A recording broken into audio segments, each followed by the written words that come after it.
මාතෘකාව ලියාගමු. සම්බන්ධක දත්ත සමුදායේ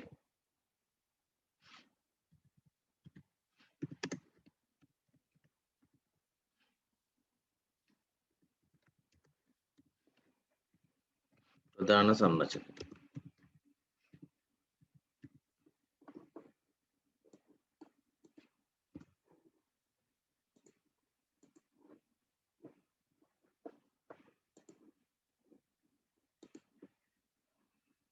ඉංග්‍රීසියෙන්ත් අපි දාගමු එක.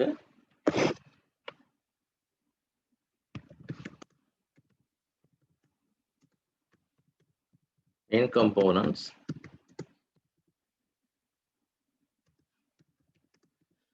of the relational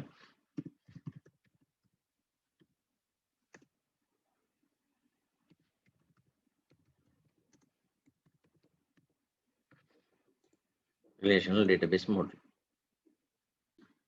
right, මේක චුට්ටක් අපි අඳගමු. මෙතන තියෙන්නේ table එකක්. එහෙම නැත්නම් අපි කියනවා relation එකක් කියලා. වගුවක් එහෙම නැත්නම් සම්බන්ධකතාවක් කියලා කියනවා. ඒතර මේකෙදි අපි දන්නා primary key එකක් තියෙනවා. ඊට පස්සේ අපි ගත්තොත් මොකක් හරි attribute එකක්. ඒ attribute එකට values ගත්තම මේ මුළු එකටම අපි කියන්නේ මේක domain එකක් කියලා. හරි, domain එකක් කියලා කියන්නේ domain එකක සාමාන්‍ය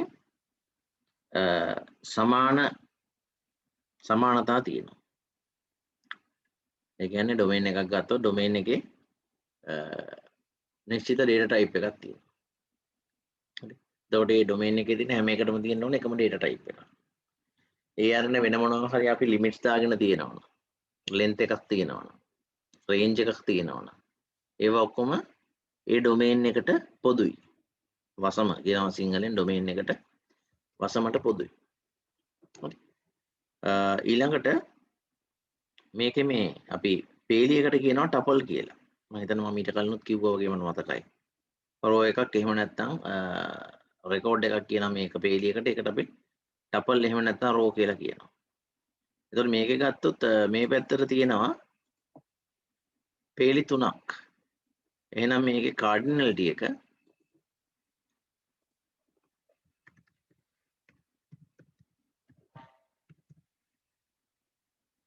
cardinality එක 3යි. එතන cardinality කියලා අදහස් කරන්නේ පේලි ගණන. හරි.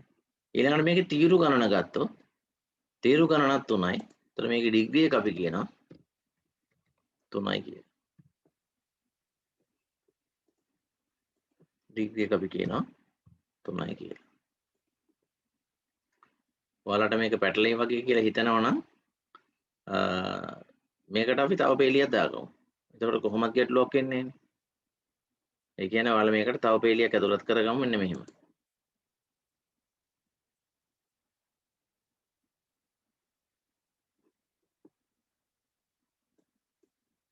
තව තීරුවක් දාගමු අපි අලුතෙන්. එතන තව තීරුවක් දාගමු.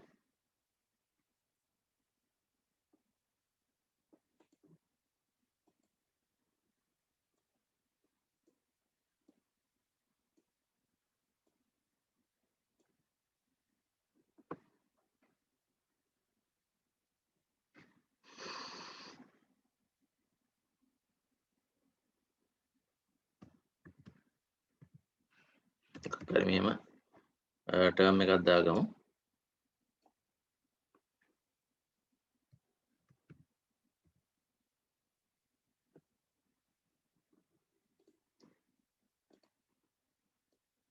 හරි values ටිකක් දාගමු.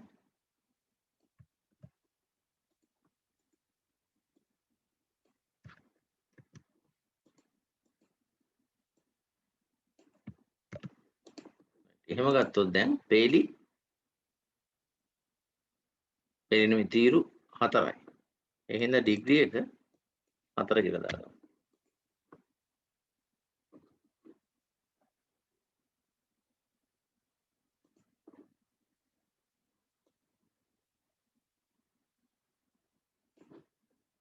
ඉඳගන්න මේක.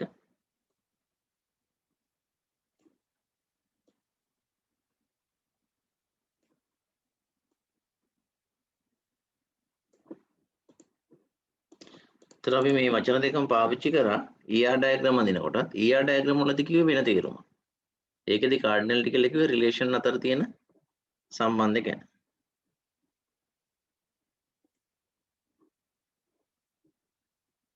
ඊළඟට ඩිග්‍රී එක කියලා කිව්වේ අපි එක රිලේෂන් එකකට එක රිලේෂන් එකක් එක්ක එක රිලේෂන් එකක් එක්ක සම්බන්ධ වෙන එන්ටිටි ගන්න. එකයි නම් අපි යුනරි එහෙම නැත්නම් එකමය කිව්වා, දෙකක් නම් බයිනරි එහෙම නැත්නම් ද්විමය කිව්වා, තුනක් නම් ටර්නරි කිව්වා. එතන ඩිග්‍රී කියන තේරුම නෙමෙයි මෙතන කියන්නේ. මෙතනදී කියන්නේ තීරු ගණන එහෙම නැත්නම් කොලම්ස් ගණන.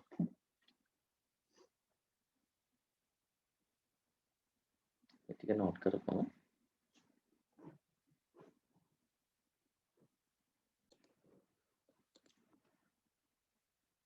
වගු ඇඳලා ඉවරලා අපි ඩොමේන් එක කියන්නේ මොකක්ද කියන එකත් ලියාගමු.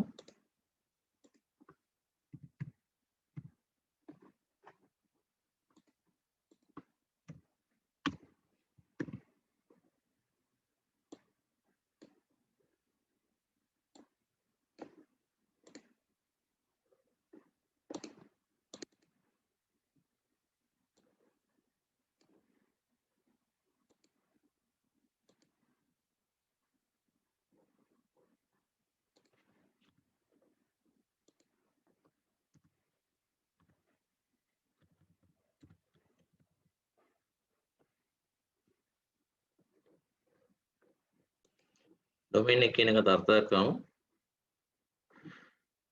වසමක් කියලා කියන්නේ අපි අනන්‍ය අගයන් රාශියකින් සමන්විත උපලක්ෂණ කුලකයකට. ඒ කියන්නේ අපි ගත්තොත් එක ඩොමේන් එකක් ගත්තොත් ඒ ඩොමේන් එකේ data type එක ගත්තොත් දත්ත ප්‍රරූපය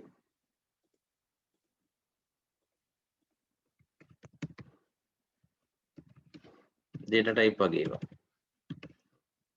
ඒ කුලකයේ ඔක්කොම ඒවල සමානයි.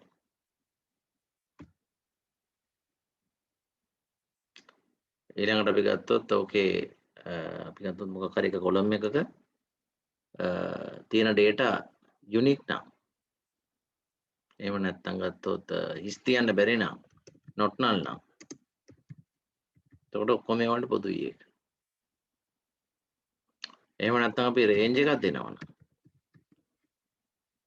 එහෙම නැත්නම් length එකක් දෙනවනම් ඔක්කොම ඒවාට මේවා පොදු වෙනවා. හරි මේ ටික විතරක් දාගමු. මේ ඔක්කොම ඒවා common වෙනවා.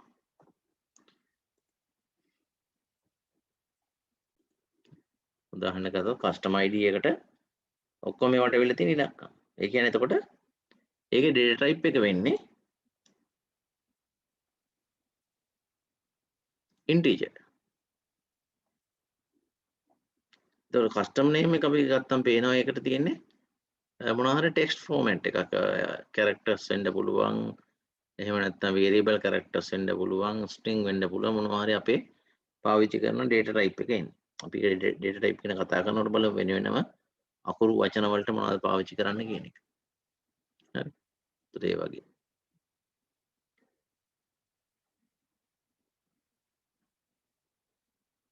එකිනෙකට වෙනස් වෙලා නැහැ එතකොට.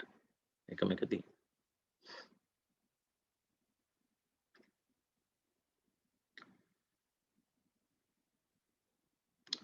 දැන් මේ ප්‍රශ්නේ විභාගෙ මීට කලින් අහලා තියෙනවා. වගුවක් දීලා වගුවේ ඩිග්‍රී එකක කීයද? කාඩිනැලිටි කීයද? මම සිංහලෙන් වචනේ දුන්නේ මෙතන. ඩයග්‍රෑම් එකේම දාගමු. කාඩිනැලිටි කියලා කියන්නේ මෙතනදී ගණනීයතාව.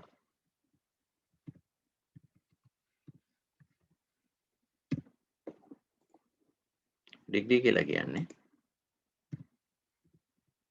මට්ටම. එහෙම නැත්නම් තත්ත්වය.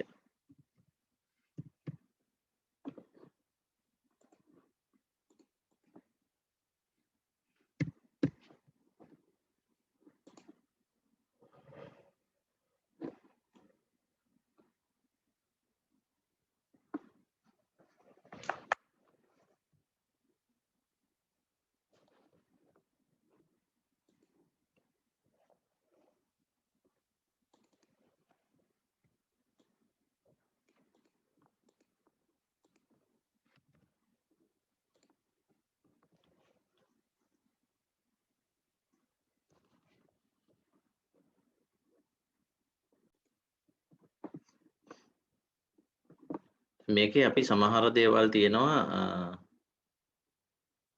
මේ වගේ ගමු.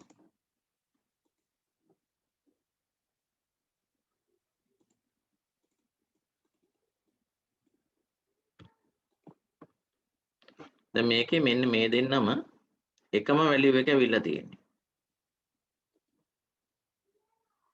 ස්ටුඩන්ට් නම්බර් එක සාමාන්‍යයෙන් එහෙම වෙන්න බෑ.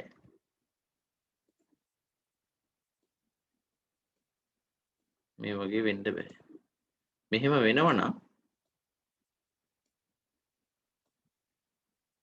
අපි ඒකට කියනවා redundancy කියලා.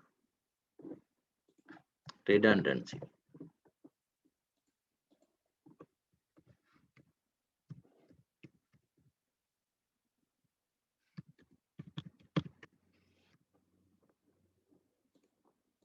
අපි හිතමු මෙතන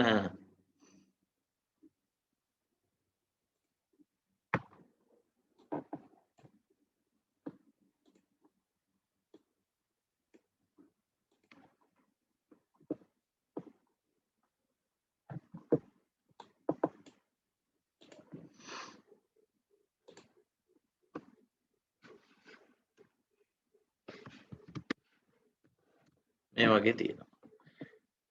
දැන් මෙතනත් පොඩි අවුලක් තියෙනවා. වගේ අනිත් ඔක්කොම ඉලක්කම් තියෙද්දි මෙතන විතරක් data type එක වෙනස් වෙලා තියෙනවා. data type එක වෙනස් වෙලා තියෙනවා. ඒ හින්දා එතනත් වැරද්දක් තියෙනවා.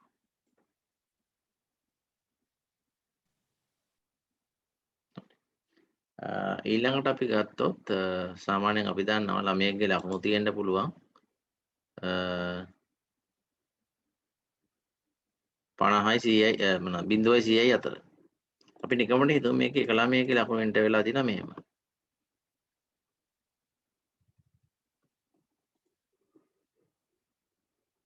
එතකොට එහෙම ඒවා වුණාම එතනත් ගැටලුවක් එන්න පුළුවන්.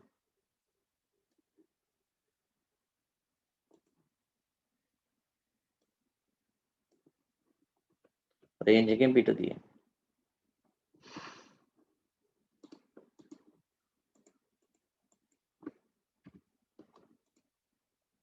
right. එතකොට අපි සාමාන්‍යයෙන් දන්නවා අපි මෙච්චරලා database ගැන කතා කරපු හින්දා අපි දන්නවා දැන් මේක ස්ටුඩන්ට් නම්බර් එක අපිට කිව්ව එක ප්‍රයිමරි කී එකක් කියලා. එහෙම ගත්තොත් මෙතනත් ප්‍රශ්නයක් තියෙනවා. මෙතනත් ගැටලුවක් තියෙනවා. මෙතන එක හිස්. හරි. ඒතර ඒ වගේ අපිට වගු වල ප්‍රශ්න වගේක් පේනවා. ලියාගමුකෝ මාතෘකාවක් ඉස්සෙල්ලම.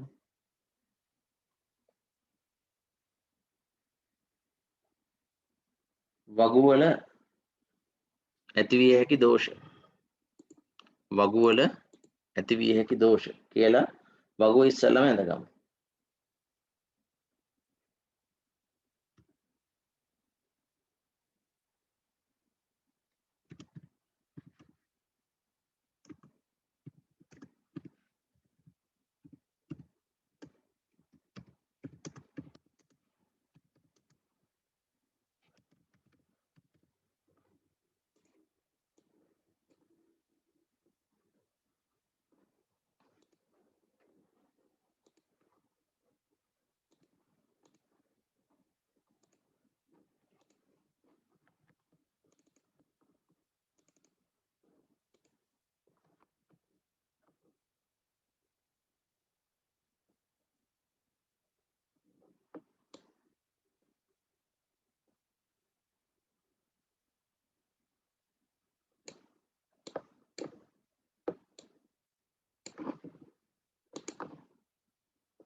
දෝෂ ටික අපි ඊට පස්සේ වෙනවෙනම ලියාගමු ඇඳගෙන ඉන්නකො.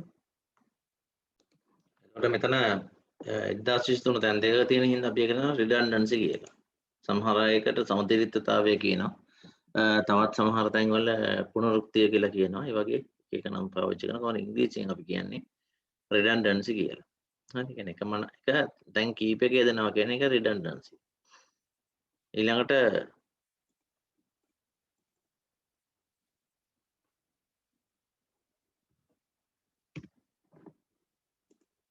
අභිශුන්‍ය.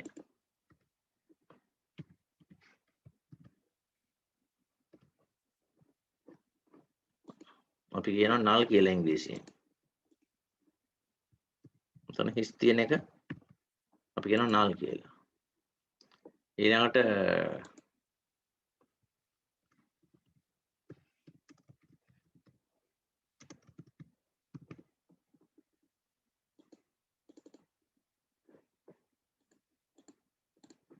data type එක වැරදෙන්න පුළුවන්.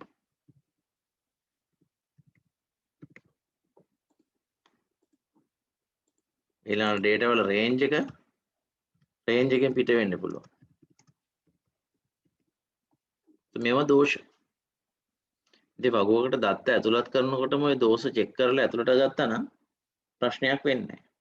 එහෙනම් අපි කතා කරන්නේ ඊළඟට වගුවකට දත්ත ඇතුළත් කරනකොට දෝෂ නැති වෙන්න අපි දත්ත ඇතුළට ගන්න නම් මොකද කරන්න ඕනේ කියන එක. ඉහත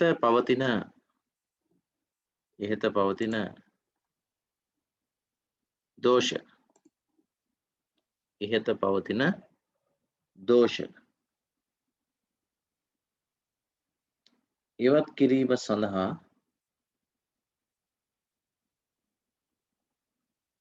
දත්ත සමුදායන්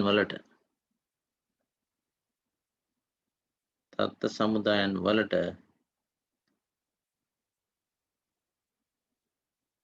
සම්බාධක අපි ඉංග්‍රීසියෙන් කියනවා constraints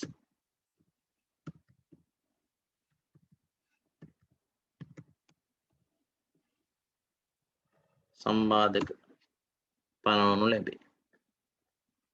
සම්බාධක constraints පනවනු ලැබේ.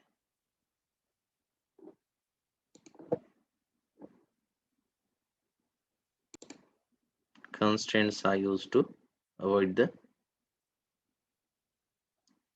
above errors. එහෙම නැත්නම් above problems.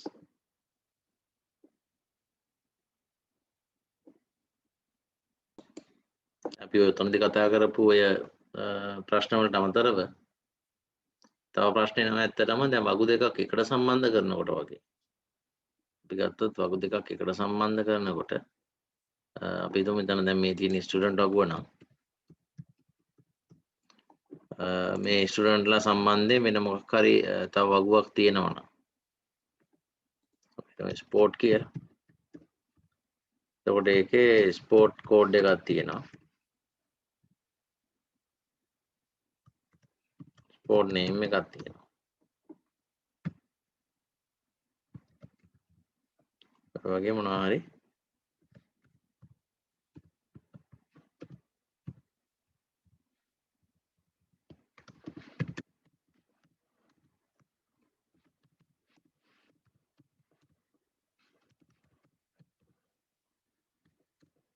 වගුවක් තියෙනවා මේ විදිහට. මේ වගු දෙක අතර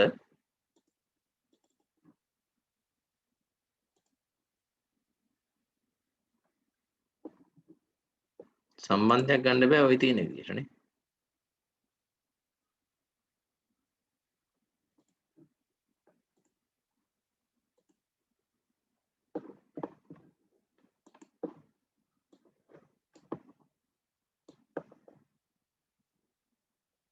මේ තියෙන විදිහට වගු අතර සම්බන්ධයක් ගන්න බෑ අපිට.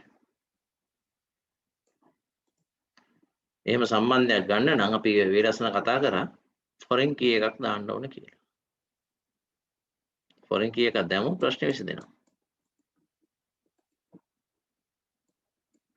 ඒ කියන්නේ මේ වගේ.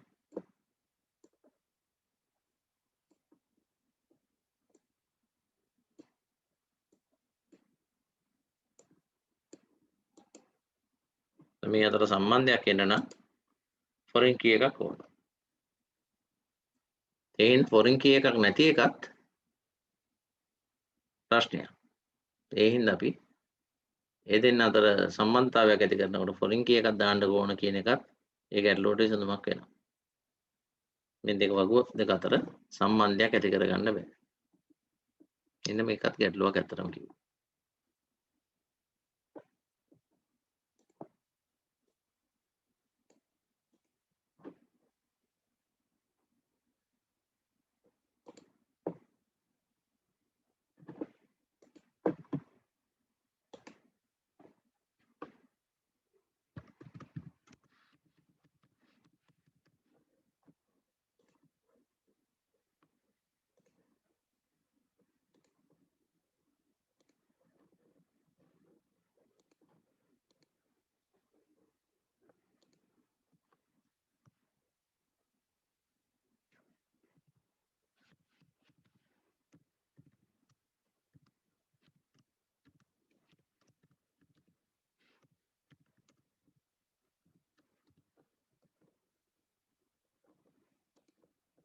සම්බන්ධතාවය නැති එකත් ප්‍රශ්නයක්.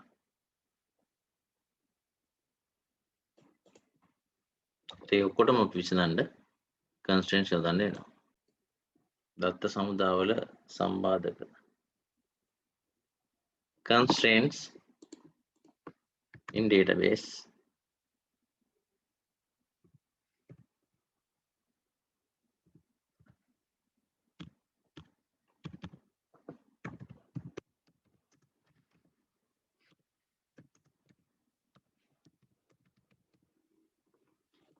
රටේක යටතේ අපි පළවෙනි එක කතා කරමු. අංක 1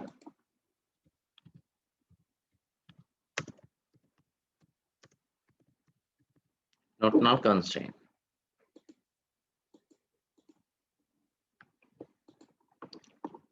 not null constraints. not null constraint කියලා කියන අපි ඉස්සලා අපි කතා කරා අර ඉස්සලා වගුවේ null කියලා එකක්. ඒ කියන්නේ වගුවේ සමහර දත්ත හිස් තිබුණා. එතකොට හිස් නොතියන්න නම් අපි not null constraints පාවිච්චි කරන්න ඕනේ. හරි. not null තියන්න නම් අපි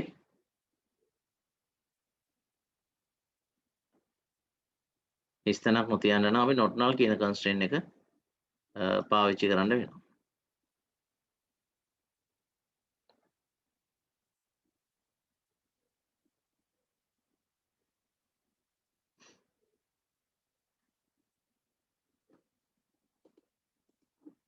දැන් අපි බලමු පළවෙනි එක වෙනවා not null constraint. ඒකටද තියන්න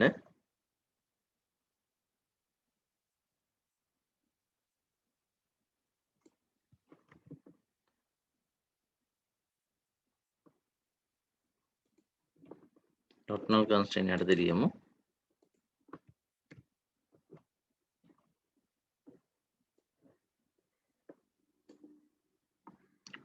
not null සම්බාධකයේ මගින් not null සම්බාධකයේ මගින්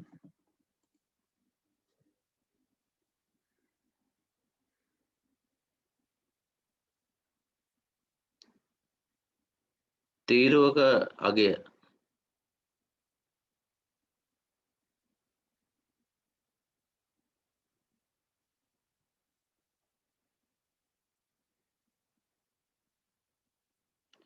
අභිශූන්‍ය නොවීමට වග බලා ගනී.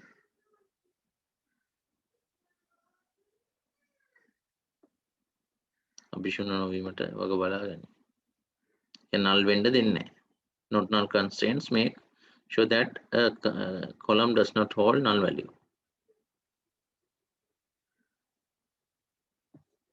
දෙවෙනි එක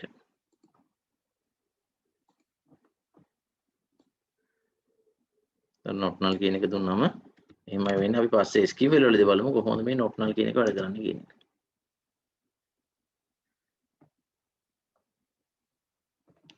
ඊළඟට අපිට ප්‍රශ්නේ උනේ හිස්ව තියන්න බෑ කිව්වා. ඒ වගේම අර එකම එක දෙපාරක් ආවා. එකම එක දෙපාරක් ආවා. ඒක වළක්වන්නත් අපිට පුළුවන් unique කියන constraint එක දාලා. එතකොට මේකේ not null constraint ගැන කතා කරනකොට අපි මේකේ හිස් තියන්න දෙන්නේ නැහැ කියන එක පැහැදිලියි. ඊළඟට දෙවෙනි එකට ලියාගමු unique constraint. ඒක යටතේ ලියමු unique constraints පාවිච්චි කරන මොනවටද එකම වගේ දෙපාරක් නොපවතින වෙන විදිහට කිව්වොත් redundancy නැති කරන්න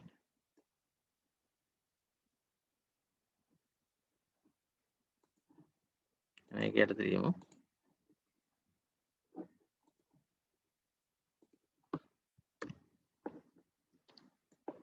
unique සම්බාධකය මගින්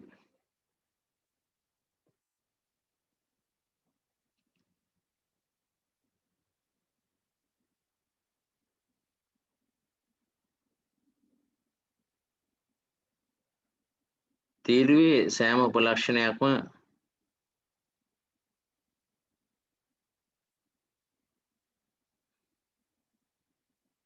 අනන්‍ය අගයන් සහිතව පවත්වා ගනී.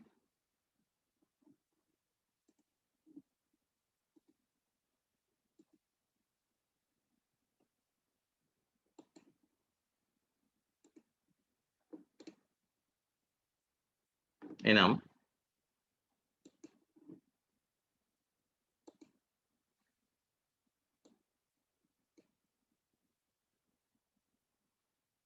සමතුලිතතාව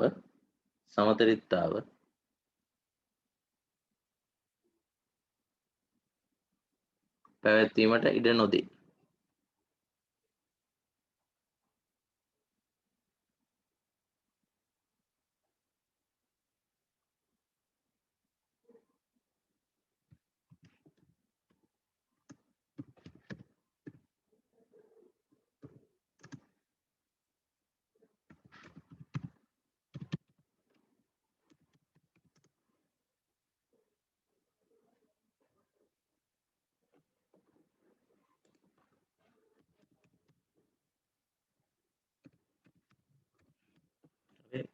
රිඩන්ඩන්සි එක වොයිඩ් කරනවා. රිඩන්ඩන්සි පවතින එක නවත්තන එක තමයි දෙවෙනි එකෙන් කියවෙන්නේ. යුනික් කියන එක පාවිච්චි කරපුවම වෙන්නේ වැඩි. ඊළඟට අපි බලමු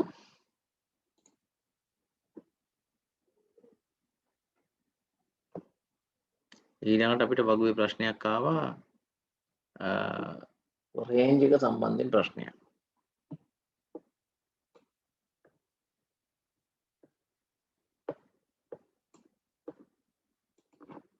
ඊළඟට ලියාගමු. තුන්වෙනි එක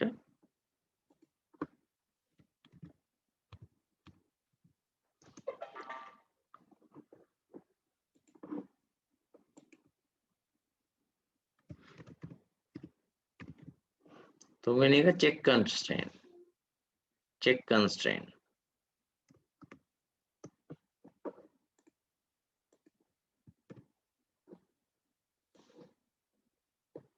Check. ඒක යටතේ ලියමු.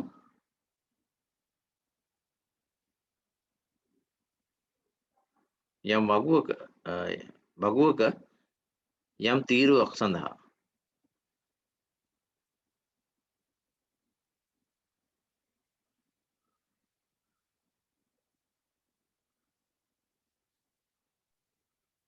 නිශ්චිත අගය පරාසයක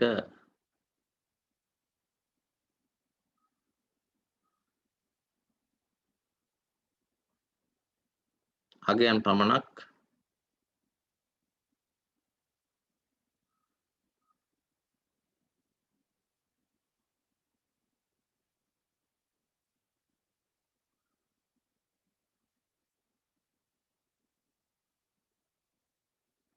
පැවතීමට බලා ගනී.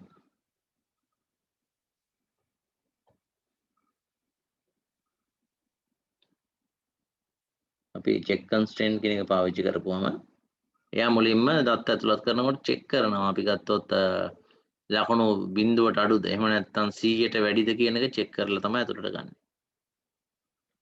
තමයි check constraint එකෙන් වෙන්නේ.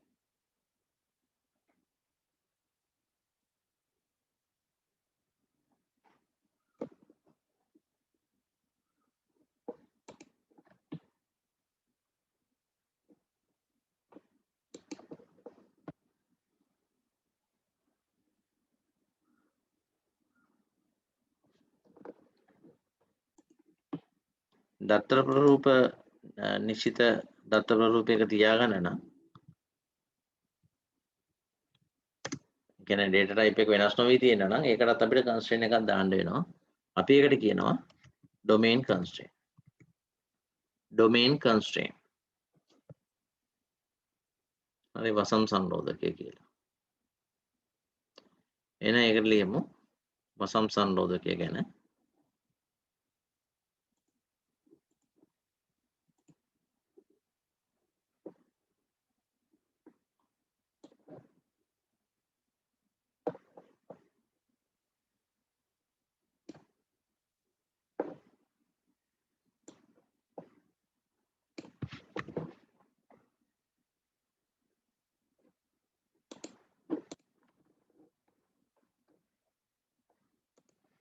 domain constraint වලට ලියාගමු. සෑම වගුවකම තීරු සඳහා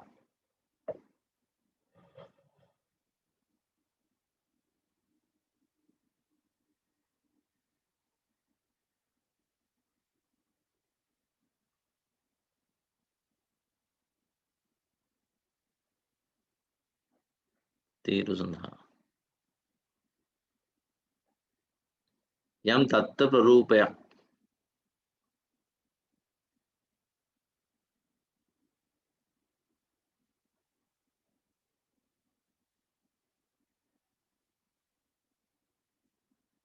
පමණක් භාවිතා කිරීමට ඉඩ දේ. පමණක් භාවිතා කිරීමට ඉඩ දේ.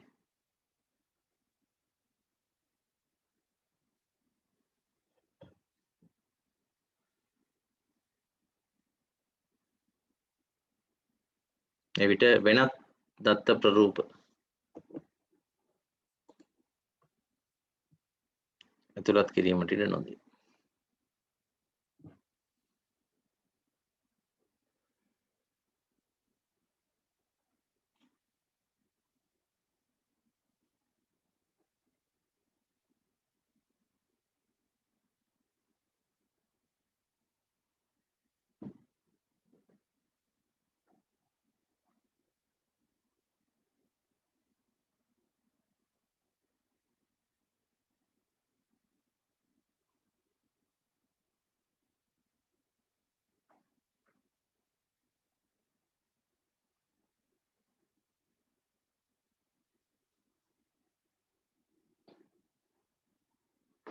right. ඊළඟට බලමු. දැන් අපි ප්‍රධාන අපේ මම දුන්න වගුවේ ප්‍රශ්න ගොඩක් ඒවට කතා කරා දේවල් ගොඩක්. සමතුලිතතාව මගහරින්න, අභිශුන්‍යතාව මගහරින්න, වැරදි දත්ත ප්‍රරූප තියෙන මගහරින්න, ඒ වගේම පරාසයෙන් පිට තියෙන මගහරින්න ඔන්න constraints හතරක් අපි කතා කළා. ඊළඟට අපිට තියෙන්නේ රිලේෂන් එකත් එක්ක ප්‍රශ්නේ. සම්බන්ධතාවය පවතින නම් අනිවාර්යෙන් එතන constraint එකක් තියෙන්න වෙනවා. ඒකට අපි පාවිච්චි කරනවා key constraint කියන එක. key constraint එකෙත් අපි කොටස් දෙකකට බෙදනවා. primary key constraint එකයි foreign key constraint එකයි.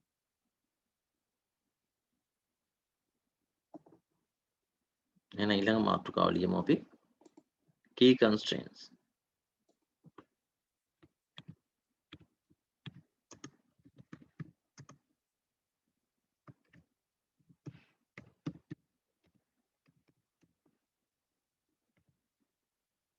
key constraint.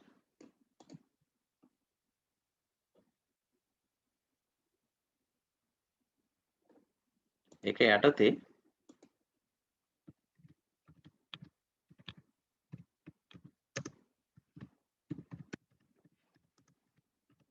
primary key constraint.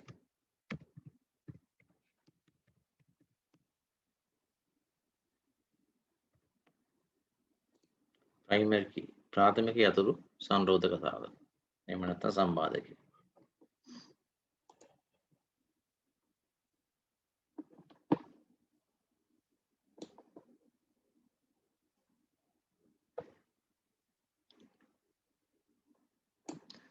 එතකොට දැන් ඔය කියන primary key constraint එක එනකොට අපි අර වේලස්න කතා කරපු තව කන්ස්ට්‍රේන්ට් දෙකක් එක තමයි අතර පාවිච්චි කරන්නේ.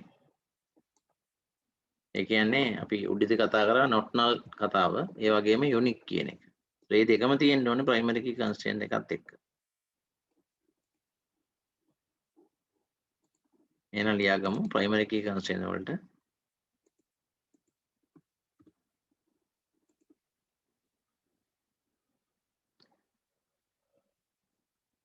ප්‍රාථමික යතුර මගින්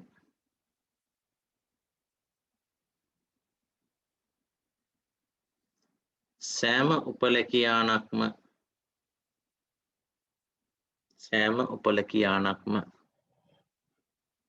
අනන්‍යව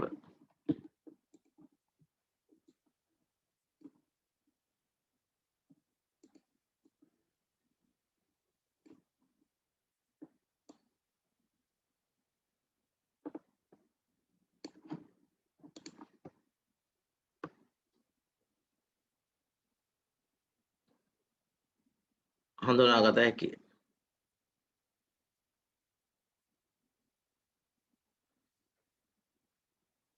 එබැවින් එය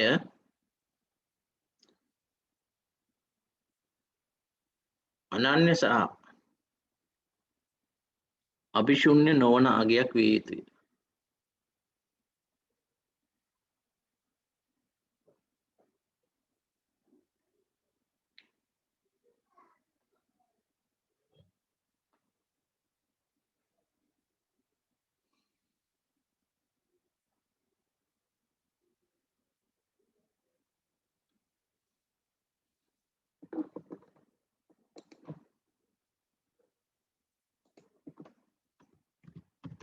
රෝම ඉලක්කම් 2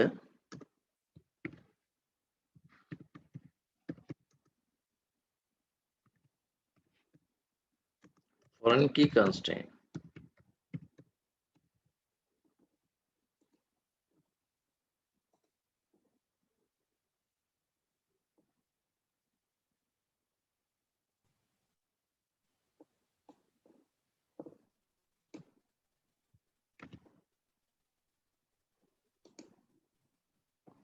foreign key එකකින් කරන්නේ අපි තව වගුවක් එක්ක සම්බන්ධතාවයක් ගොඩනගන එක. ඒතකොට එහෙම සම්බන්ධතාවයක් ගොඩනගන්න නම් foreign key තිබිලා මදි. මේ පැත්තේ foreign key එක දිනනකොට එහා පැත්තේ primary key තියෙන්න ඕනේ. එහෙම තිබුණොත් තමයි දෙන්න අතර පාලමක් හැදෙන්නේ. right? සම්බන්ධතාවක් ඇති කරගන්න පුළුවන් වෙන්නේ. ඒක නිසා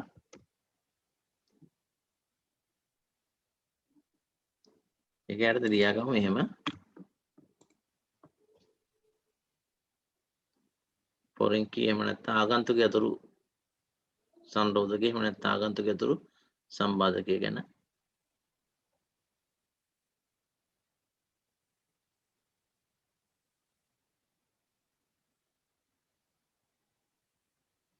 වෙනත් වගුවක ඇති ප්‍රාථමික යතුරක් සමග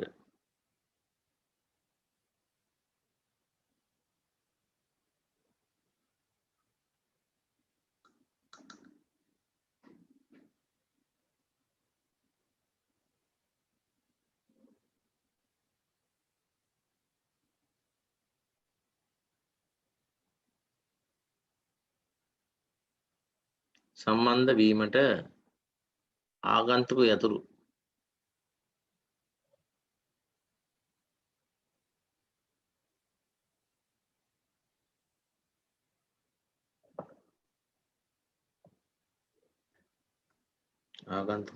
සංරෝධක භාවිතා කරයි.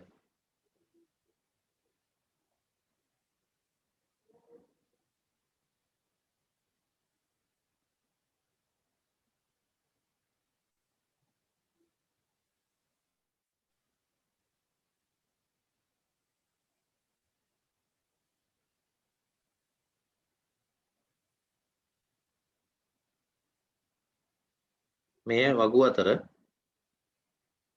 හරස් යොමුවක් cross reference හරි හරස් යොමුවක් ලෙසද සැලකිය හැකියි.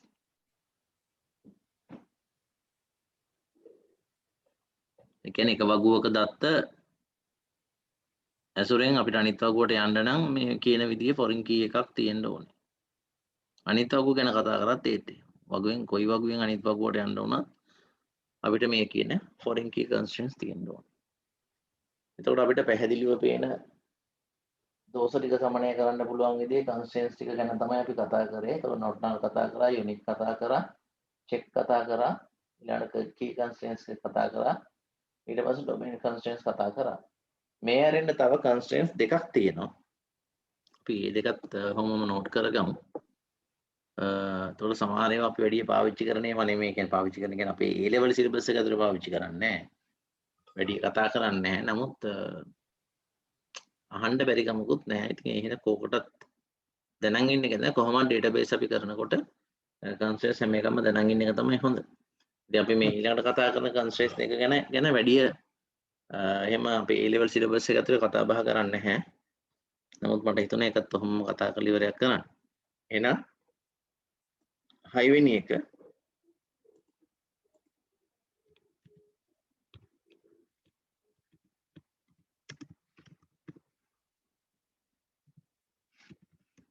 default constraint.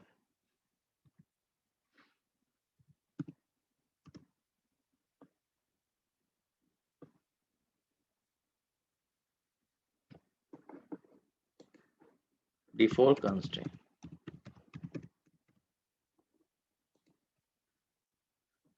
අපිට සිංහලෙන් කියව පුරුදු සංරෝධකය කියලා. පුරුදු සංරෝධකය එහෙම නැත්නම් පුරුදු සම්බාධකය කියලා කිව්වේ.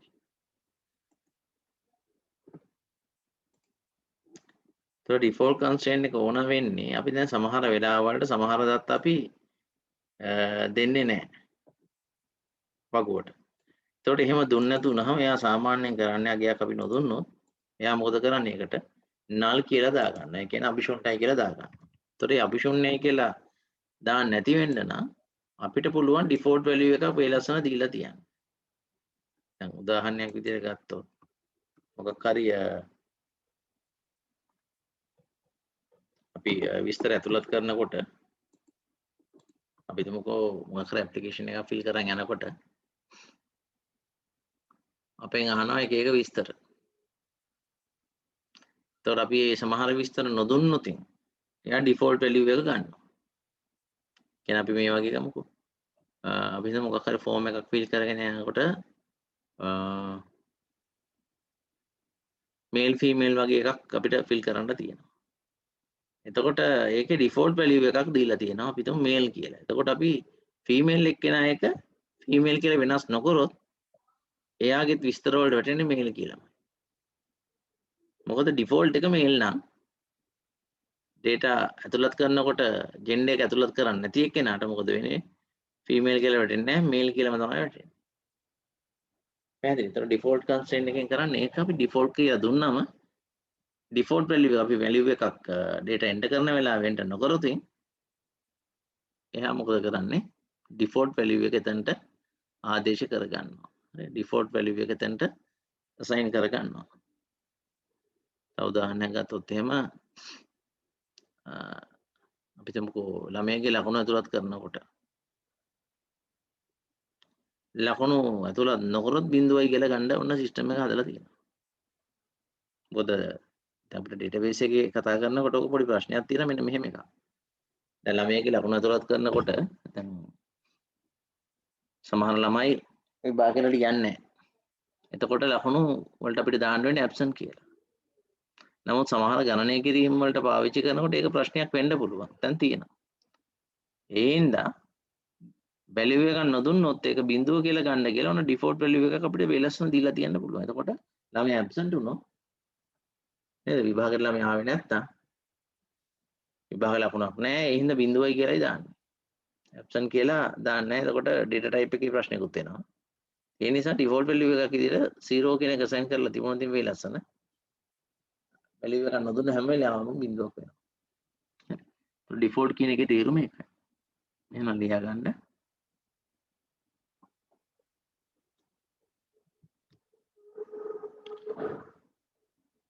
වගුවක තීරුවක් සඳහා අගයක් ලබා නොදෙන අවස්ථාවන්හිදී තීරුවක් සඳහා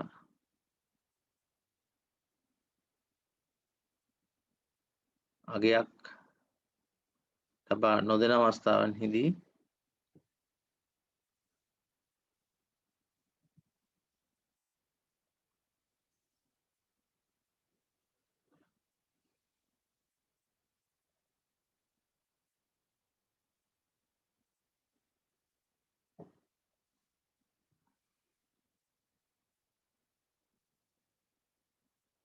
ඒ සඳහා පවරනු ලබන අගය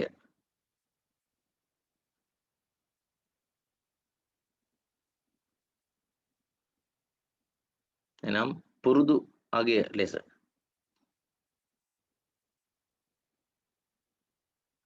අගයක් ලබා දීම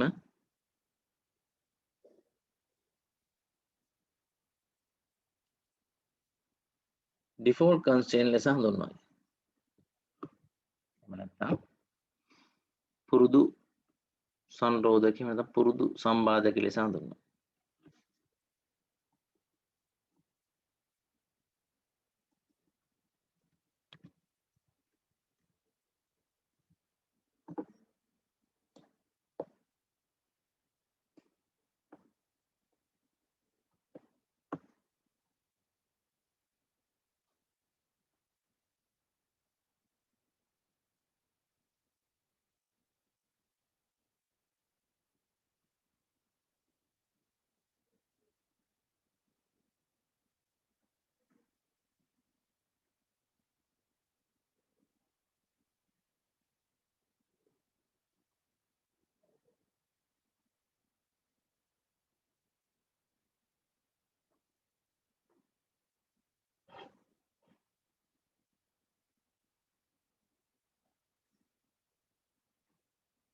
හත්වෙනි එක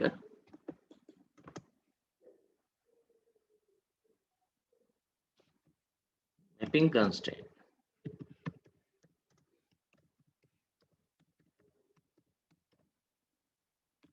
අනුරූපන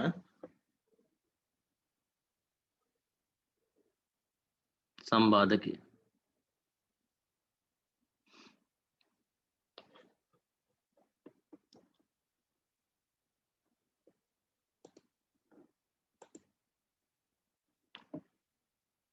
මේක නෑ මේ අනුරූපන සංරෝධකය ගැන එහෙම නැත්නම් අනුරූප සම්බාධකය ගැන තාම ඒ ලෙවල් විභාගය අහලා නැහැ. මොකද සාමාන්‍යයෙන් අපි මේක සාමාන්‍යයෙන් කතා කරනවා අඩුයි. නමුත් අහන්න ඉඩ තියෙනවා. මොකද මේ පහුගිය අවුරුදු කීපයක ඩේටාබේස් ප්‍රශ්නේ ආපු විදිහේ හැටියට. يعني අපිට ගොඩක් වෙලාවට ආවා මේ ER එක දීලා රිලේෂන් එක ලියන්න දුන්නා. රිලේෂන් එක දීලා ER එක අඳින්න දුන්නා. ඊට පස්සේ රිලේෂන් එකෙන් අපිට ඩේටාබේස් එක එහෙම නැත්නම් SQL එක ලියන්න එනවා. එතකොට අනිත් පැත්තට අහන්න පුළුවන් SQL එක දීලා ඩේටාබේස් එක එහෙම නැත්නම් ER එක අඳින්න හරි රිලේෂන් ලියන්න හරි දෙන්න පුළුවන්. එතකොට එහෙම දෙනකොට අපිට මැපින් කන්ස්ට්‍රේන්ට්ස් දන්නේ නැත්නම් රිවර්ස් එකට ලියන්න බෑ. හරි සාමාන්‍ය යන විදිහට ලියාගෙන යනකොට මැපින් කන්ස්ට්‍රේන්ට්ස් එක ලොකු ප්‍රශ්නයක් නොවුනට සමහරවිට රිවර්ස් එකට ලියනකොට මැපින් කන්ස්ට්‍රේන්ට් ඕන වෙනවා. ඒ කියන්නේ මෙතනදී බලන්නේ මැපින් කන්ස්ට්‍රේන්ට් කියලා කියන්නේ අපි වගු දෙකක් අතර සම්බන්ධය ලියනකොට වගු දෙක අතර සම්බන්ධය 1 to 1 නම් 1 to many නම් many to many නම් භාවිතා කරන කෝඩින් ලියන ක්‍රමවේද වෙනස් වෙනවා. අපි ඊළඟට කතා කරන්නේ SQL වලදී. ඒ නිසා ඒක ගැන තමයි මෙතනදී කතා කරන්නේ. ඒක යටතේ ලියමු එහෙමනම්.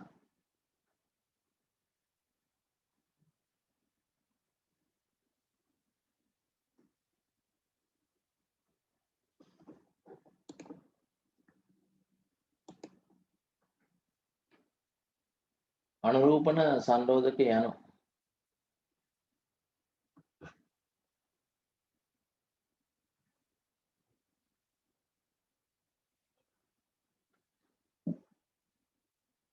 ගණනීයතා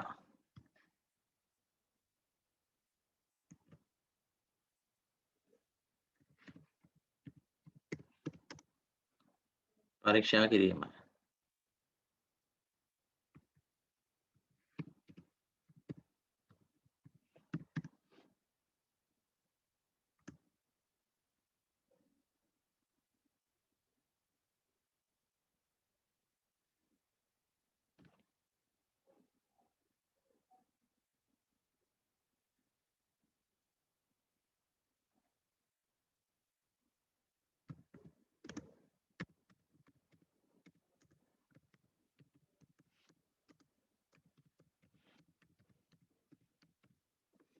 අපි SQL ලියනකොට අපි බලමු ඒවා කොහොමද මේ විදිහට කරන්න කියන එක.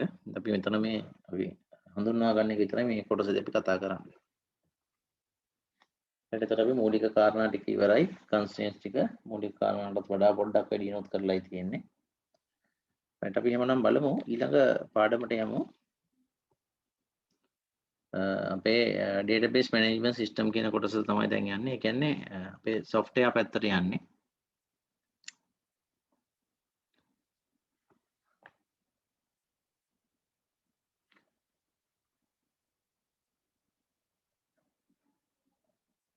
මාතෘකාව ලියමු එහෙමනම්. අලුත් මාතෘකාව මේ ටික මකන්නම්.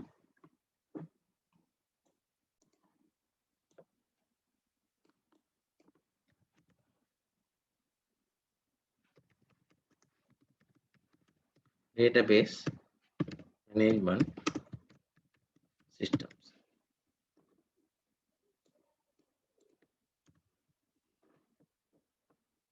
මේ කෙටියෙන් කියනවා DBMS කියලා.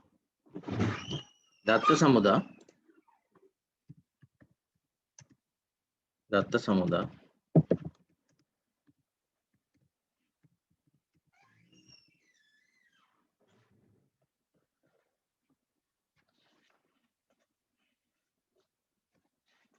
කළමනාකරන පද්ධති.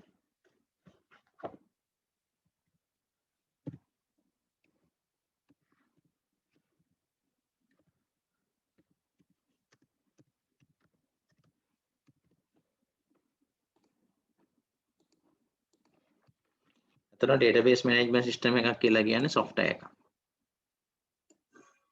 එන එකට ලියමු. Database management system is a software which is used to manage the database. දත්ත සමුදා කළමනාකරණය කිරීම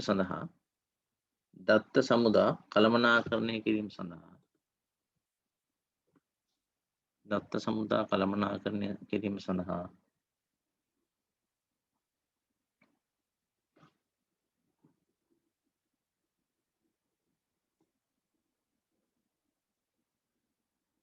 DBMS මෘදුකාංගය භාවිතා කරයි.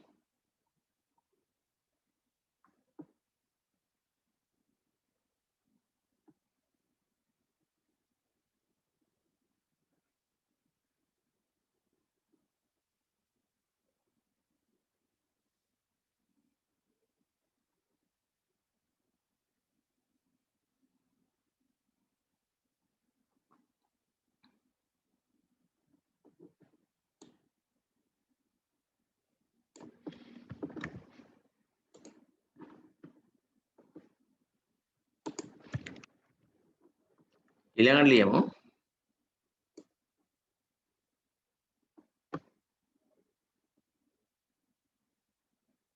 දත්ත සමුදායක් නිර්මාණය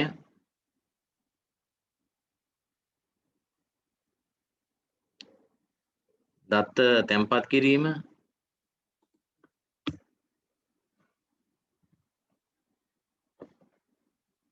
දත්ත යාවත්කාලන කිරීම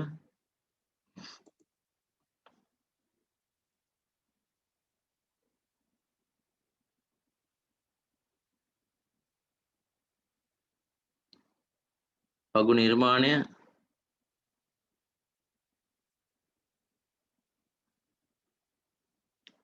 ආදී බොහෝ කාර්යයන් සඳහා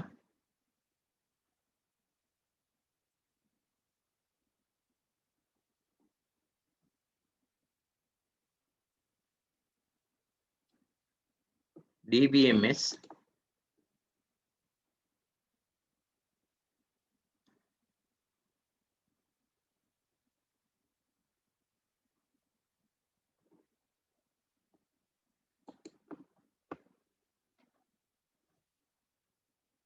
අතුරු මුහුණතක් සපයයි. හරි. එතකොට අපි මේ කතා කරන්නේ ඉන්නේ database management system ගැන. එතකොට පළවෙනි කාරණේ අපි කිව්වේ ඒක software එකක් කියන එක. ඒකෙන් database එකක් manage කරන්න පුළුවන් කියන එක තමයි මුලින්ම කිව්වේ පළවෙනි ඡේදේ. ඊළඟට අපි කිව්වේ අපිට මේ database එකක් නිර්මාණය කරන්න පුළුවන්, වගු නිර්මාණය කරන්න පුළුවන්, දත්ත තැන්පත් කරන්න පුළුවන්, දත්ත යාවත් කාලනය කරන්න අප්ඩේට් කරන්න පුළුවන්. ඒ වගේ ගොඩක් දේවල්. තව ගොඩක් දේවල් තියෙනවා අපි ඒක පස්සේ බලමු.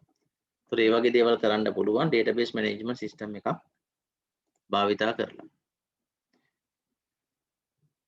ඒ වගේම අපි දත්තවල ස්ථිරත්වය පවත්වා ගැනීම සඳහා දත්තවල ආරක්ෂා පවත්වා ගැනීම සඳහා ඒ වගේ දේවල් වලට database management system එකක් උපකාරී වෙනවා. එහෙනම් ඊළඟට ලියමු.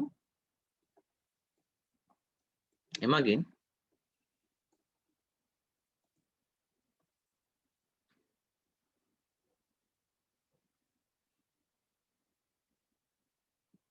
දත්ත සමුදායේ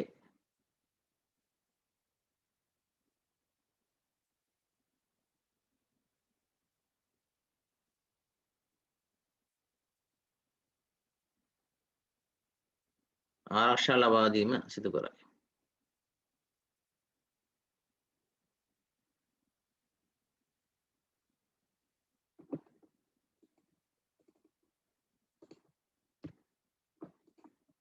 එසේම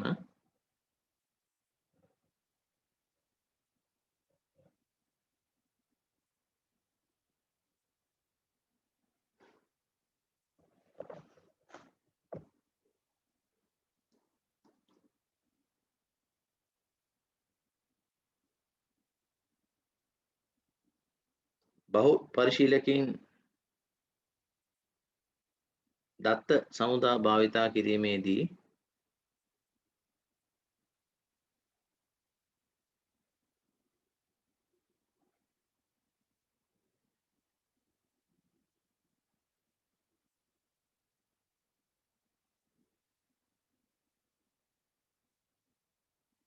දත්තවල සංගත භාවය ආරක්ෂා කරයි.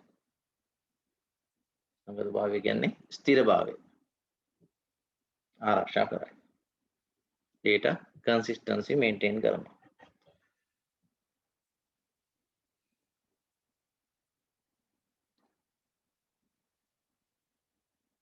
right data consistency කියන එක ගැන පොඩ්ඩක් අපි කතා කළොත් ඔය ස්ථිර භාවය නැත්නම් සංගත භාවය කියලා කියන්නේ අපි database ගැන කතා කරනකොට සහ ඕනම ගනුදෙනුවක් ගැන කතා කරනකොට අපි කියන කාරණා කීපයක් තියෙනවා. එකක් තමයි මේ සමහරවිට මේ කොමර්ස් කරන අය නම් දන්නවත් ඇති. ඔය ගනුදෙනු වගේ දේවල් ගැන කතා කරනකොට මේ අපි කතා කරනවා මේ ඇසිඩ් කියලා ප්‍රොපර්ටි එකක් ගැන. ඇසිඩ් අහලත් ඇති සමහර විට.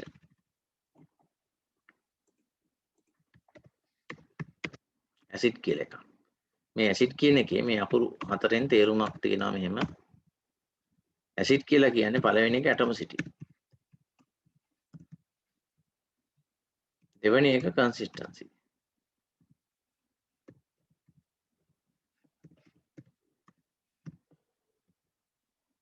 මේක අපි සෑඩ් පාඩමේදී ආයෙ පාරක් කතා කරමු. isolation.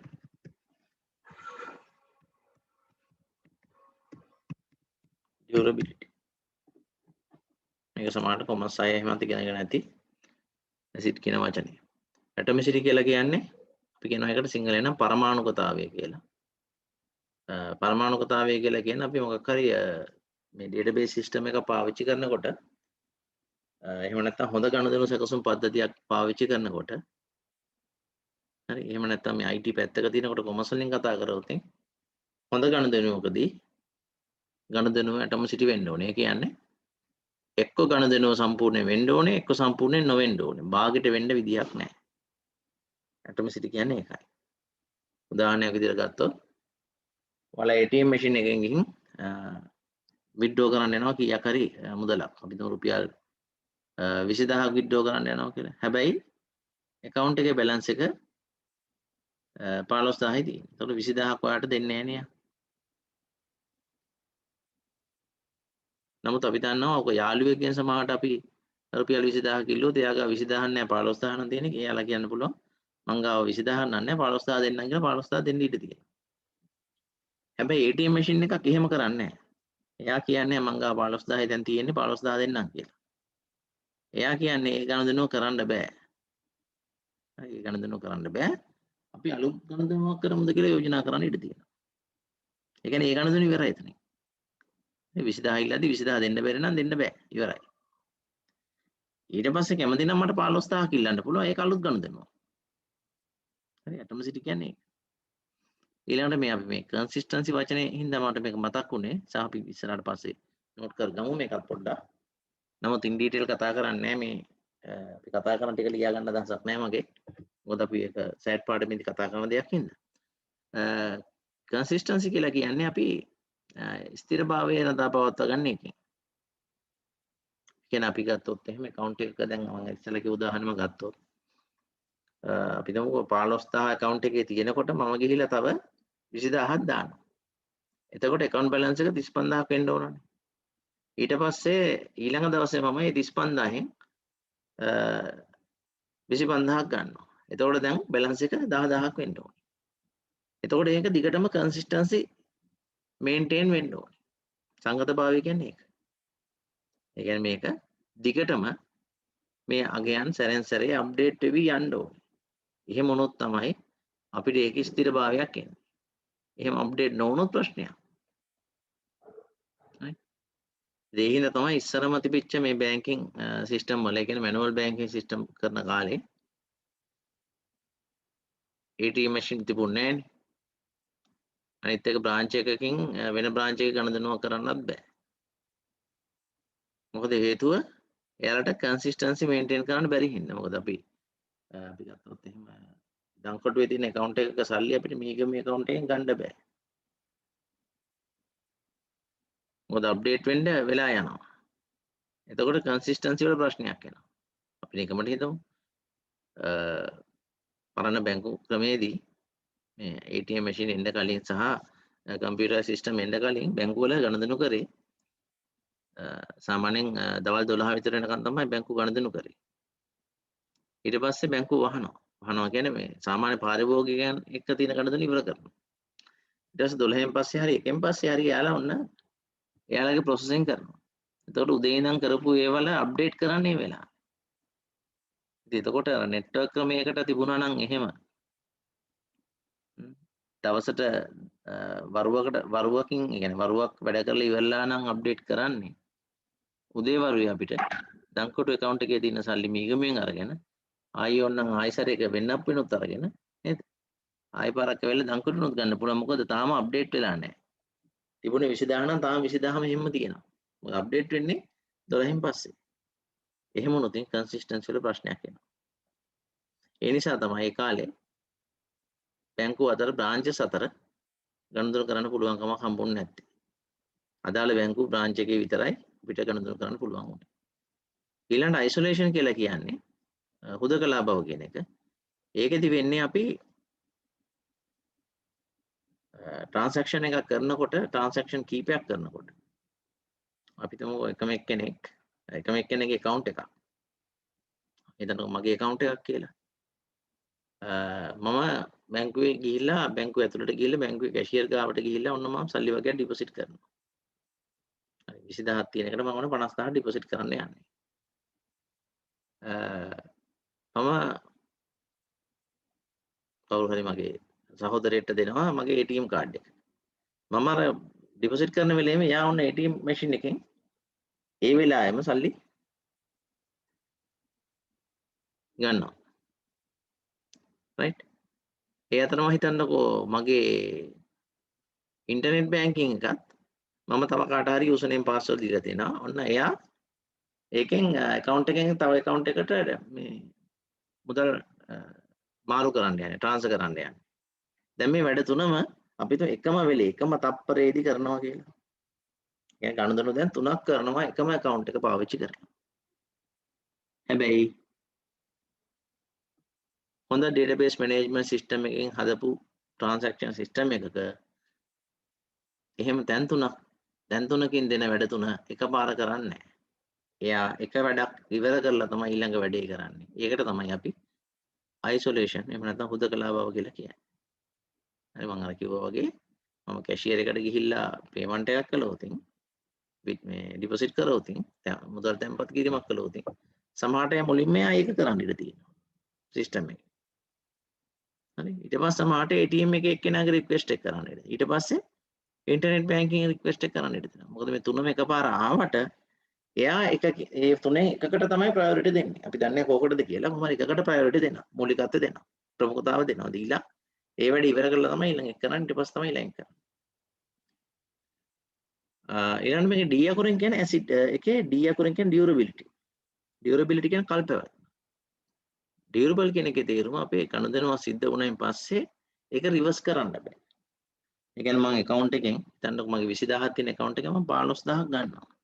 පස්සේ මට මතක් වෙනවා මට 15000 නෙමෙයි මට 10000යි ඕනේ කියලා. හරි. එතකොට ඒක රිවර්ස් කරන්න බෑ. මට 15000ක් වෙනවා මට 10000ක් ඇති කියලා රිවර්ස් කරන්න විදියක් නැහැ. හරි. ඒ කියන්නේ අපි ට්‍රාන්සැක්ෂන් එක කරයින් පස්සේ ඒක ඩියුරබල් කල්පවතිනවා. කවදා වෙනකන්ද? තව ගනුදෙනුවක් වෙනකන්. හරි. තව ගනුදෙනුවක් වෙනකන් කල්පවතිනවා. හිතන්නකෝ දැන් මම ඒ කිව්ව විදිහේ ප්‍රශ්නයක් වුණා කියලා. ඒතර 5000ක් මට වැඩිනේ. එහෙමනම් මට කරන්න පුළුවන් විකල්පය මොකද්ද? රිවර්ස් කරන්න බෑනේ. විකල්පය තමයි මට ඕන අලුත් ගනුදෙනුවක් කර හැකි. ඒ 5000 ඩිපොසිට් කරන්න. right? ඒතර ඔන්න ඕක තමයි database management system එක වැඩ කරනකොට තියෙන වාසිය. ඇසිඩ් කියන property එකත් එක්ක ඇසිඩ් කියන properties හතරත් එක්ක තමයි මේ system එක හැදිලා තියෙන්නේ. එහෙනම් අපි ඊළඟට බලමු.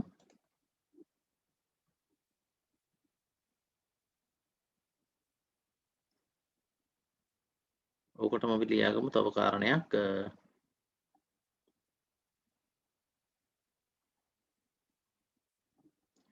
දැන් අපි සාමාන්‍ය manual system වලට වඩා මේ database management system වල තියෙන තව දෙයක් තමයි අපිට මේකේ මේ automatic backup ඒ වගේම recovery procedures තියෙනවා. ඒකත් ගොඩක් වැදගත් වෙනවා.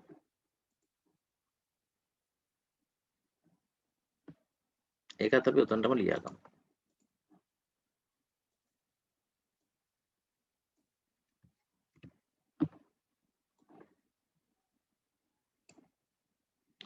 DBMS contains automatic backup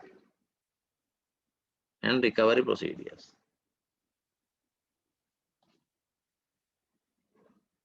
DBMS මගින්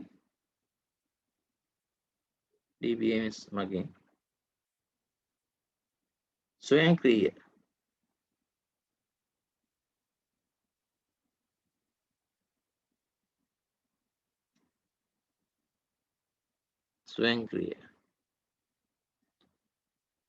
උපස්ථ කිරීම වරහන් ඇතුලේ බෑකප් ස්වයංක්‍රීය උපස්ථ කිරීම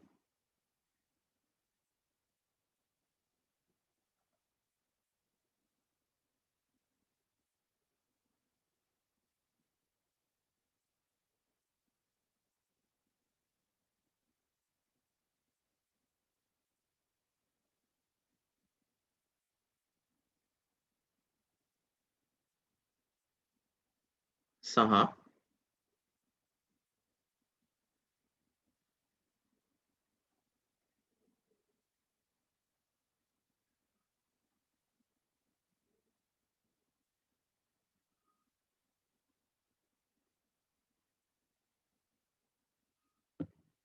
ව්‍යාපනය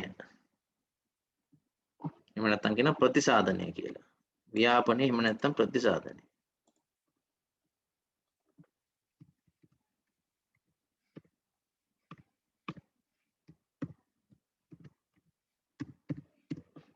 එහෙම නැත්නම්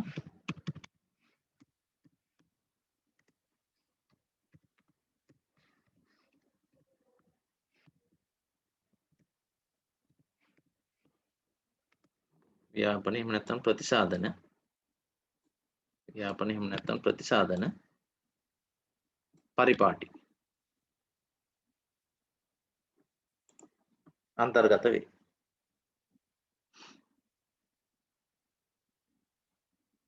ඒ කියන්නේ අපිට මේ බෑකප් ගන්න පුළුවන්. ඒ කියන්නේ මේ database එකේ automatic backup වෙනවා. ඒ කියන්නේ අපි ගත්තොත් එහෙම සමහරට දිනපතා වෙන්න පුළුවන්.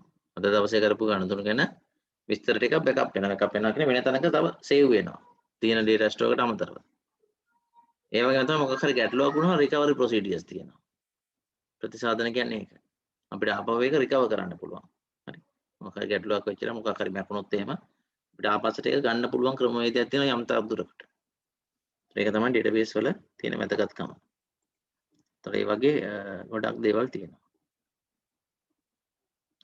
අපි අර ඇසිඩ් එක ගැනත් පොඩ්ඩක් ලියාගමු ඊළඟට.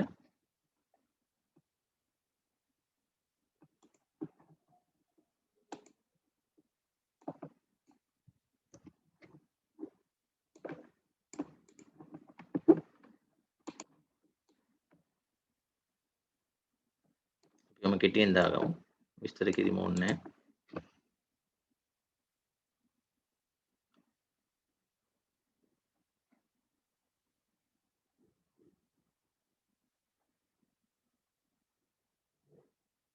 දත්තවල ගුණාත්මක භාවය.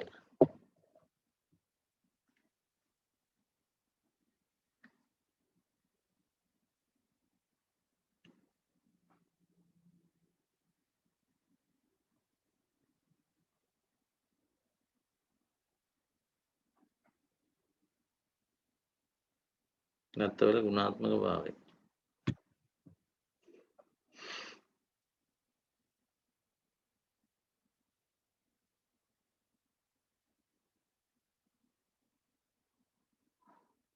පද්ධති බිඳවැටීම් වලදී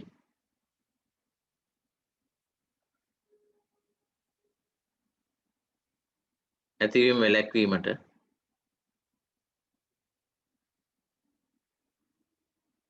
ඇසිඩ් ගුණාංග ACID ගුණාංග භාවිතා කරයි.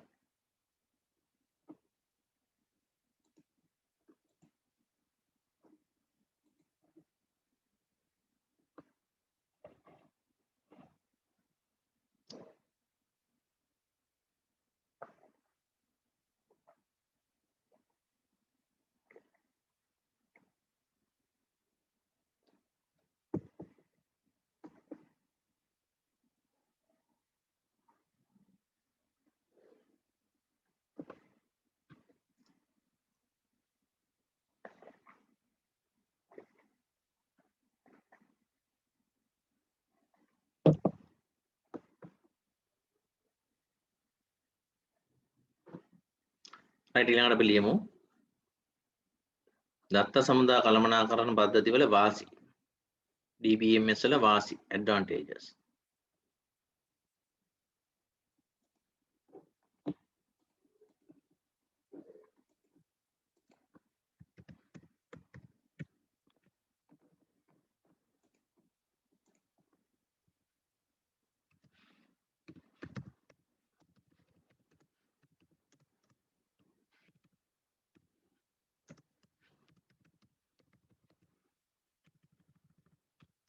TNM DBMS කියලා. DBMS වල වාසි.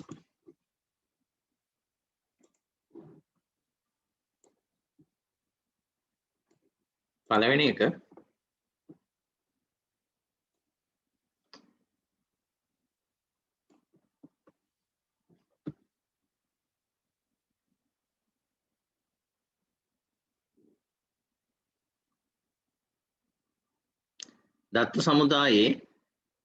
දත්ත සමුදායේ පළවෙනි එක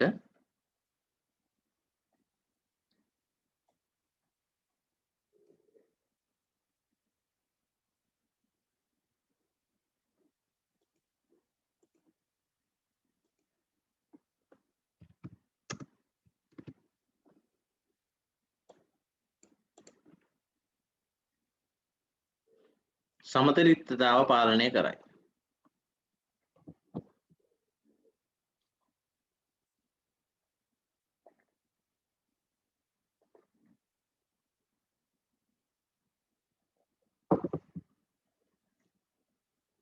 ඒ කියන්නේ දත්ත සමුදාය අපි අර වේලස්සනම උදාහරණයක් කතා කළා. එකම data එක repeat වෙලා තියෙනවා නම් ඒක redundancy කියලා කිව්වා.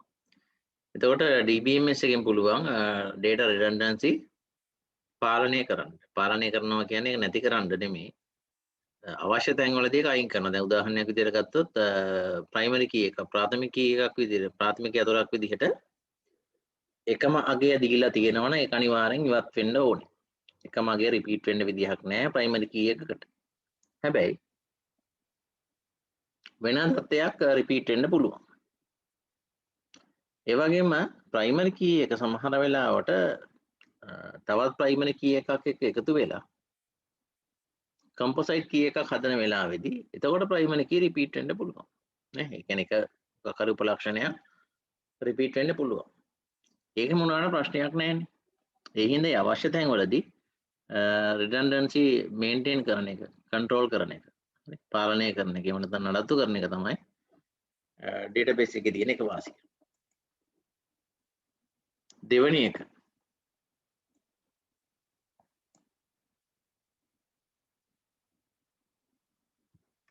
දත්ත හෝමාරු කළ හැක.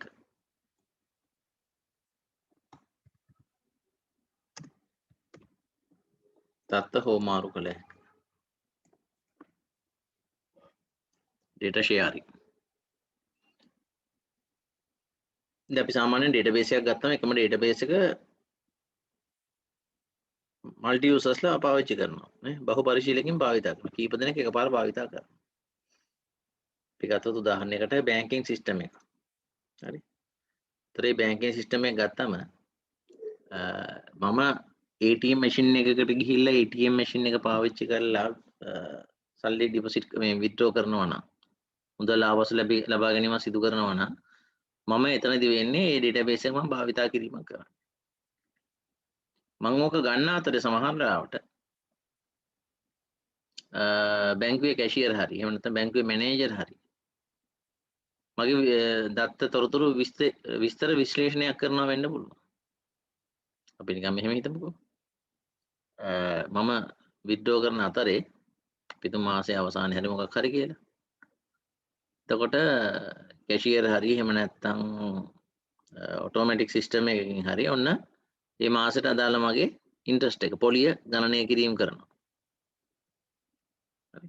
ඒ අතරේ මොකක් හරි කාරණයකට දත්ත විශ්ලේෂණයක් කරනවා අපි හිතමු බ්‍රාන්ච් මැනේජර්. දැන් මේ යූසර් ලෙවල්ස් තුනක් ගැන මම මේ කිව්වේ. මැනේජර් ඉන්නවා, කැෂියර් ඉන්නවා, සාමාන්‍ය කස්ටමර් ඉන්නවා. තුන් දෙනාටම මේ ඩේටාබේස් එක ඇක්සස් කරන්න දෙනවා. හැබැයි එක එක්කෙනාට දීලා තියෙන සීමා වෙනස්. උදාහරණයක් විදිහට ගත්තොත් මට පුළුවන් මට අවශ්‍ය මුදල ඉල්ලලා මේ එක විත්ඩ්‍රෝ කරන්න විතරයි. සමහරට බැලන්ස් එක බලන්න විතරයි. නේ ඔය වගේ කාරණා කීපයක් විතරයි මට කරන්න ඉඩ තියෙන්නේ. හරි මගේ නම වෙනස් කරන්න හරි මගේ ඩෙන්ටි කාඩ් නම්බර් වෙනස් කරන්න ඒව කරන්න මට ඉඩ දෙන්නේ. සමහරට ඒ වගේ දේවල් කරන්න ඉඩ දෙනවා ඇති කැෂියර්ට. මේ කැෂියර්ට ඉඩ නොදෙන සමහර දේවල් තියෙනවා. ඒකට බ්‍රාන්ච් මැනේජර් ගාවට යනවා. බ්‍රාන්ච් මැනේජර්ත් කරන්න බැරි දේවල් වලට වෙනම ඩේටාබේස් ඇඩ්මිනිස්ට්‍රේටර් කෙනෙක් ඉන්නවා. හරි. ඊළඟ එක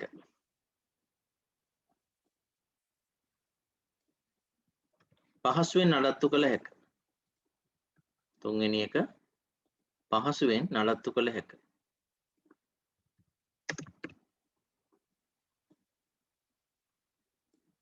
පහසුවෙන් නඩත්තු කළ හැක. ඒක ගැන වැඩි විස්තරයක් කියන්නේ නැහැ මම. මොකද නඩත්තු කරන්න පුළුවන් වෙන්නේ මෙන්න මේ වගේ කාරණයක් නේද ගොඩක් වෙලාවට database management system එකක් ගත්තම ඒක ගොඩක් වෙලාවට centralize. ඒ කියන්නේ මේ මධ්‍යගතයි. මධ්‍යගත එකක් වුණාම එක තැනකින් තමයි පාලනය කිරීම සිදු කරන්නේ. හරි. ඒ කියන්නේ මේ බැංකුවෙන් බැංකුවට එක එක සිස්ටම් දීලා නැහැ. අපි මොකක් හරි එක බැංකුවක් ගත්තොත් අපි ගමුකෝ උදාහරණයකට කමර්ෂියල් බැංක් කියලා. ඒතකොට ලංකාවේම කමර්ෂියල් බැංක් වල එක ඩේටාබේස් එකක් යන්නේ. එක සිස්ටම් එකකින් තමයි ඔක්කොම නඩත්තු වෙන්නේ.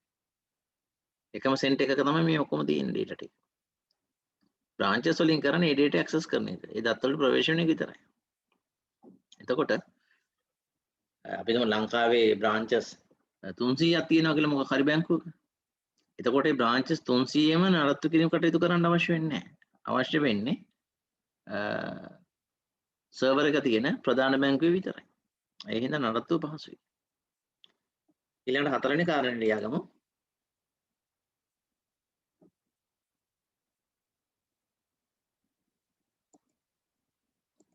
කාලය ඉතිරි වේ. නැත්නම්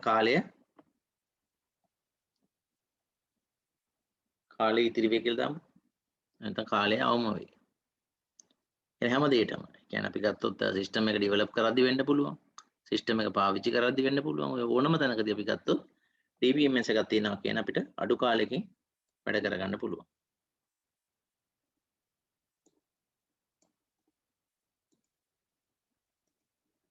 ඊළඟ පස්වෙනි එක අපි අර ඉස්සෙල්ලා කිව්වා වගේ උපස්ථ කරන්න එහෙම නැත්නම් බෑකප් කරන්න පුළුවන්. බෑකප් කළ හැකි වීම. ඒක වාසියක්නේ. නේ මොකක් හරි හේතුවකින් සිස්ටම් ක්‍රෑෂ් එකක් වුණොත් එහෙම අපිට ආපහු පරණ data ටික ගන්න පුළුවන්. මොකද බෑකප් එක තියෙනවා.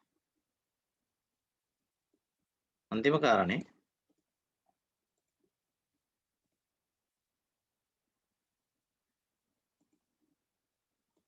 හයවෙනි එක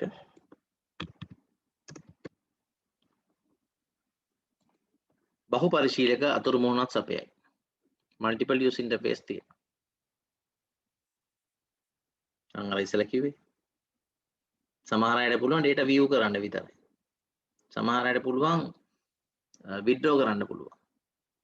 හරි. අපි ගත්තොත් තව සමහර අයට පුළුවන් ඩිපොසිට් කරන්නයි withdraw කරන්නයි දෙකම. තව සමහර අයට පුළුවන් එම්ප්ලොයි මේ කවුරු හරි account holder කෙනෙක්ගේ details කීපයක් අප්ඩේට් කරන්න. වෙනස් කරන්න. modify කරන්න. හරි සමහරට යට modify කරන්න පුළුවන් වුණාට මකන්න ඉඩ දෙන්නේ නැහැ. ඒ වගේ එක එක user interface හදලා තියෙනවා. එක එක විදියට access දීලා. අවසාන වශයෙන් අපි අවාසි ටිකක් කතා කරලාම ඉවර කරමු. අපි ඊළඟ දවසේ SQL පටන් ගන්න පුළුවන් මුලින් ඉඳලාම. ඒතර එදාට constraints ටික මතක තියෙන්න ඕනේ. එහෙනම් ලියන්න DBMS වල අවාසි.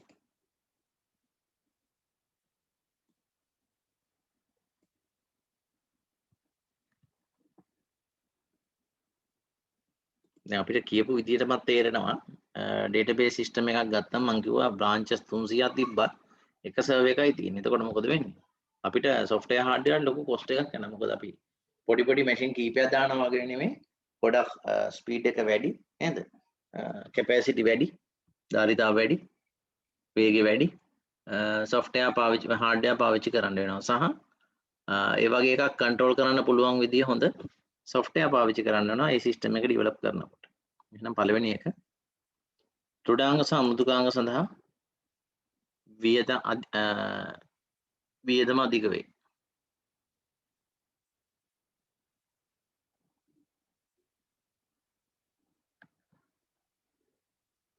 Cost of hardware and software is high.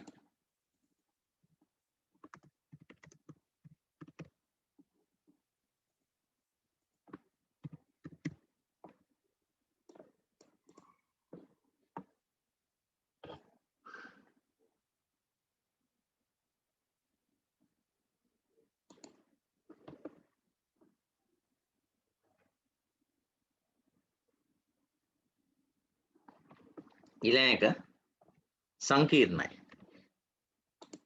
ඒ වැඩ කරන එක්කෙනාට අපිට පහසු වුණාට සිස්ටම් එක සංකීර්ණයි.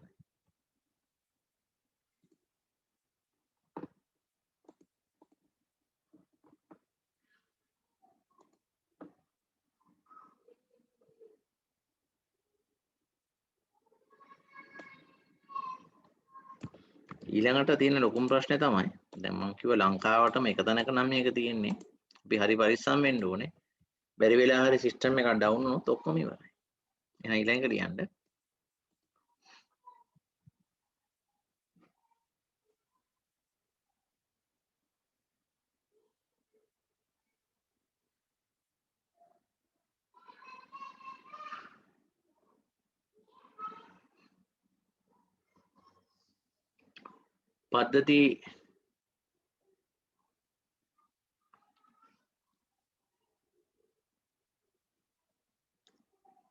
පද්ධතිය නැහිටීමෙන් විශාල බලපෑමක් වීම.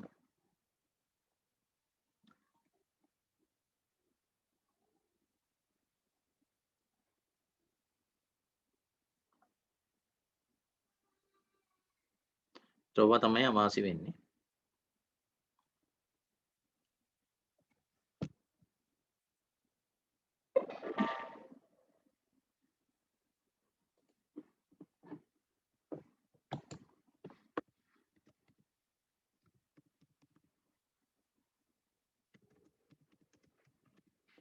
අවසාන වශයෙන් ලියන්න DBMS සඳහා උදාහරණ.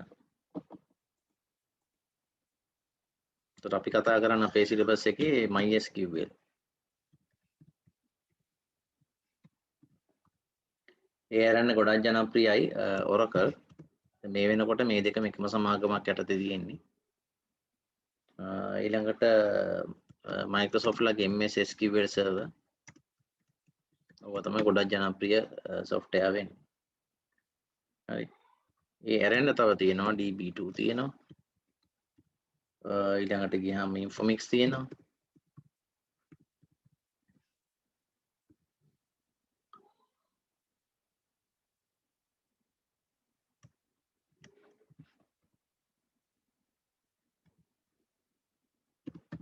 PostgreSQL තියෙනවා. ඔය වගේ ඕන තරම් උදාහරණ තියෙනවා. තව උදාහරණ වලට හොයාගත්ත එක. එතකොට අපි අද දවසේ පාඩම මෙතනින් අවසන් කරනවා. හෙට සිකුරාදා හෙට පන්ති නැහැ. හෙට පව කට් එකක් තියෙන ඉඳන් පන්ති පවත්වන්නේ නැහැ. ඒතර ලබන සතිය සඳුදා ඉඳලා ආපහු සුපුරුදු විදියට පන්ති තියෙනවා. එහෙනම් අදට අපි පාඩම මෙතනින් නවත්වමු.